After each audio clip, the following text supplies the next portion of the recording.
let's just start here. So tell us a little bit about yourself. Christina Marini, correct? Am I saying that right? Marini? Marini, yes, correct. Marini, all right. So tell us about yourself a little bit, about your research, the work you've done, those kind of things. Sure, yeah, thanks for having me. So I'm an assistant professor of psychology at Adelphi University in New York. My doctoral degree is in human development and family studies from Purdue University. And as a researcher, I really study how people cope with stress and transition in the context of their social relationships all throughout the adult lifespan. And so one of my focus is really specifically on military service members and veterans, both as they currently cope with deployment in early adulthood, and then more recently now also as they age over time. And tell me about that. How long have you been studying the veteran part of that specifically? Yeah, so that's a newer area of research for me. After I finished graduate school, in studying people currently coping with deployment, I got really interested in, what was going to happen to these people as they aged, and kind of confronted other stressors that are a normative part of aging. What does that mean when you have these transitions and stressors later in life, when you're bringing with you a history of military service? And so after graduate school, I went on to do another period of study as a postdoctoral researcher at Penn State University, where I learned specifically what does it mean to age in a healthy way within a civilian population. And now I'm really trying to forge a new path of research as a junior scholar, focused on aging veterans in the context of their social relationships. What made you want to study veterans specifically? Do you have a family connection to veterans? Is there something, just do you have I don't know, just a love, a passion for that? Just generally tell us the connection there. Sure. Yeah, so it's actually a funny story. So I actually wanted to go to graduate school to help families coping with incarceration, because I was really interested in separations, cycles of separations and reunions, and what that meant for families and family relationships. And when I was applying to graduate school, I actually got connected with my mentor, who's Dr. Shelley McDermott Wadsworth, who had a grant from the Department of Defense at the time to study military families currently coping with deployment. And she really convinced me that if you're interested in cycles of separation and reunion, then military families are actually a really great population to study, because they go through those cycles if you think about cycles of deployment. And it was through that I actually got really interested in this population, and through working in this role and being part of this and doing this research, I actually met my partner, who is active duty in the Air Force. So. Oh, okay, great, Yeah. great. So let's get into the research a little bit here. I guess the first thing what we want to know is when veterans do go off to war, to combat, they often see, many times, most of the times, see stuff that most of us never see, and maybe you could make the case most of us should never see, as far as what it does to our brains and those kind of things. What have you learned there, as far as and this is a two-part question, so let's start with when you first come home. When you first come home from combat zone, what are the things that are challenging to adapt? What are the things that help people adapt? Yeah, so as someone who studies social relationships, my research does focus primarily on the role of social support. And numerous studies now have shown that social support, and even just feeling socially connected, really is an important protective factor for veterans when they first come home. It's associated with things like fewer symptoms of post-traumatic stress, anxiety, and even depression. And other research has taken it a step further and shown that veterans are actually even more likely to seek out mental health treatment when they have, or when they're in a supportive, intimate relationship. And my own research shows, that it's specifically important for veterans to have outlets with whom they can disclose what they've gone through and start to emotionally process what they've gone through in the context of those social relationships. And their intimate partners can be really integral in that process. And communication's a two-way street, right? So it's not just about the service member disclosing, but also how their partner responds. That process is really, really important.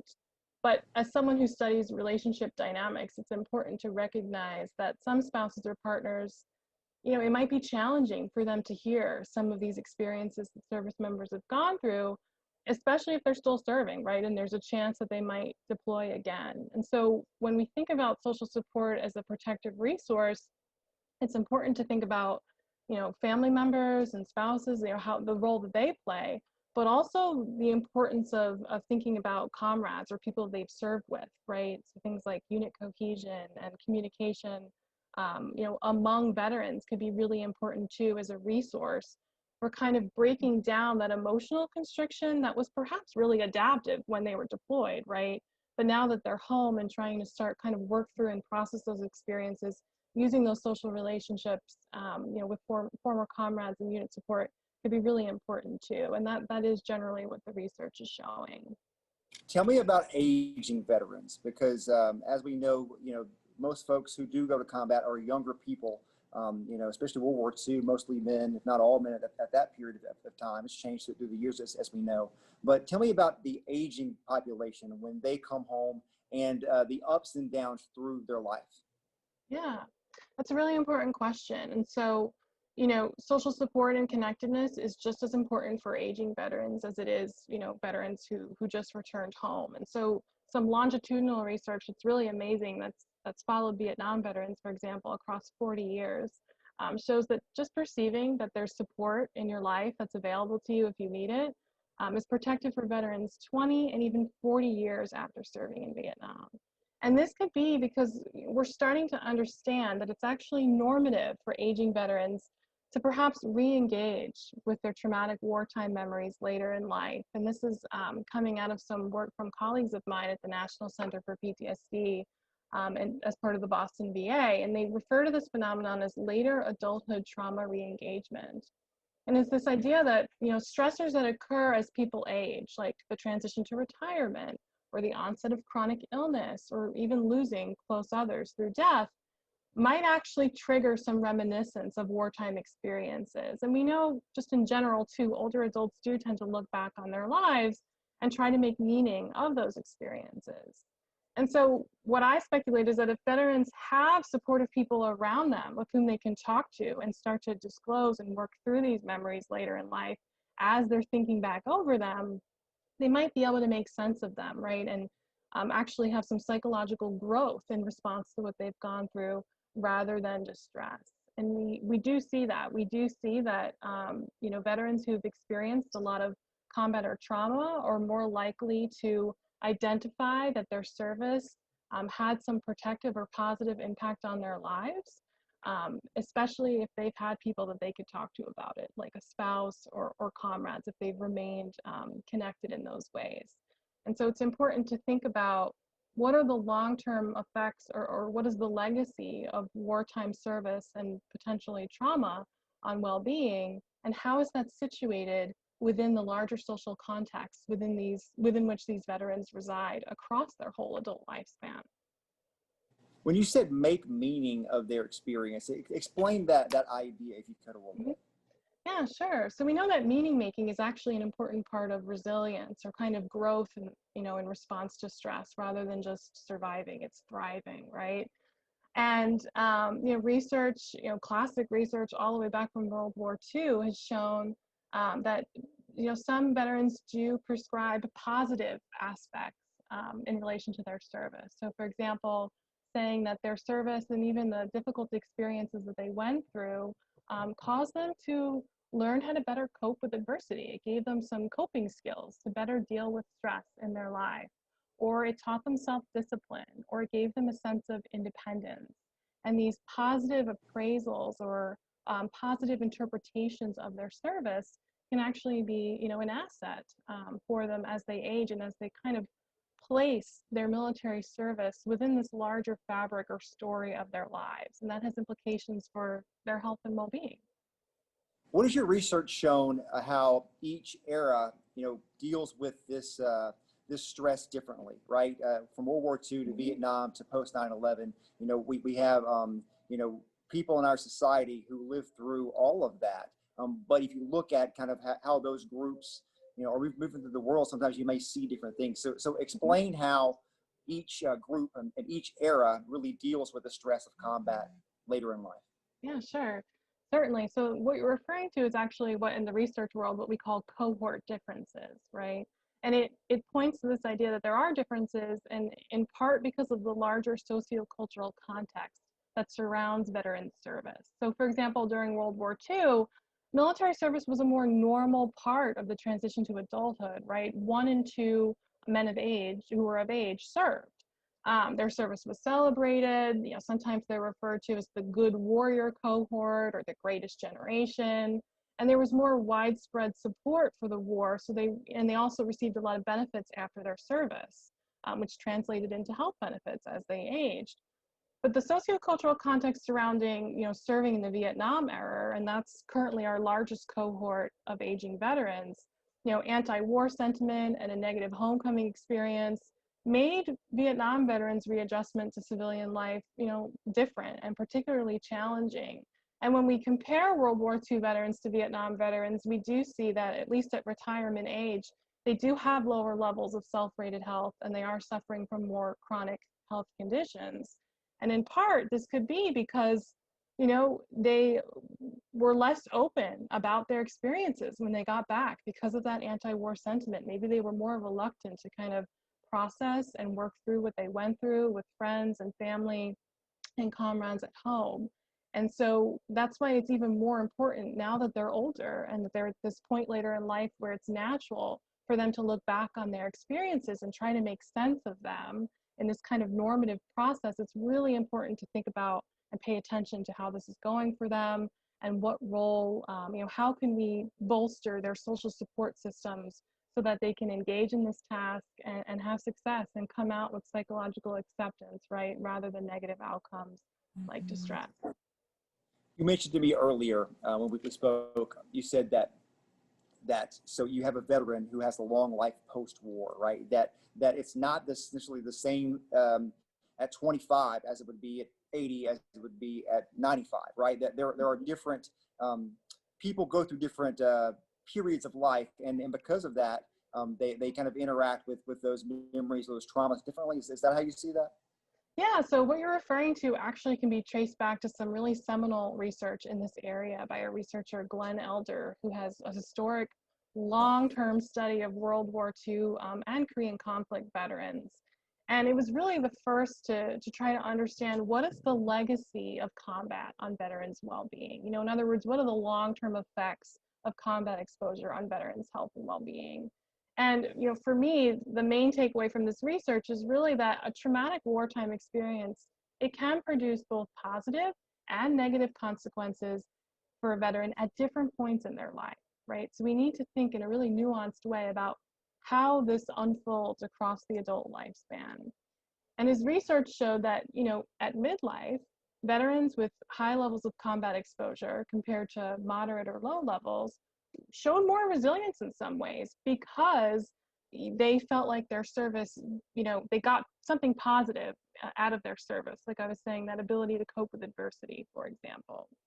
But then when he looked later in life, they were also more likely to be coping with higher levels of stress and intrusive memories as they age.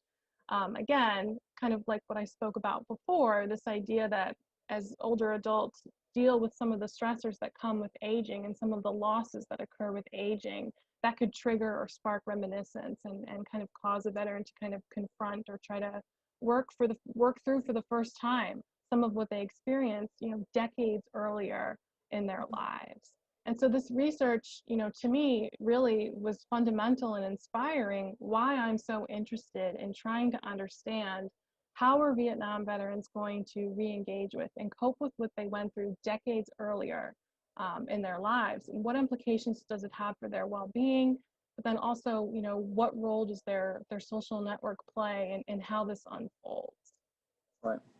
And I mentioned to you the story that we're working on here, right? It's a story about a World War II veteran who's 100 years old, who you know was in the thick of the fighting in Europe through France and saw something pretty awful in Berlin. He actually lost a lot of his friends there, and you know it upset him to the point where they sent him home. Right? It was traumatic for him at that time. But if you look at his life post the war, you know, he came home and he was a pastor and grew churches in Chicago and Louisville, and he's in Georgia now, and you know, and he's obviously he's older now, so he's not working full time. But you know, you look at someone like that and their life, you know, you can see a very positive life. You see someone who's lived a very rich and grew a family and his grandson. I told his grandson on the phone. He said he's I forget, I don't want to misquote him here, but he said basically he's his hero. He's looked up to this man his whole life. So some really awesome things that we would all want to accomplish in our lives.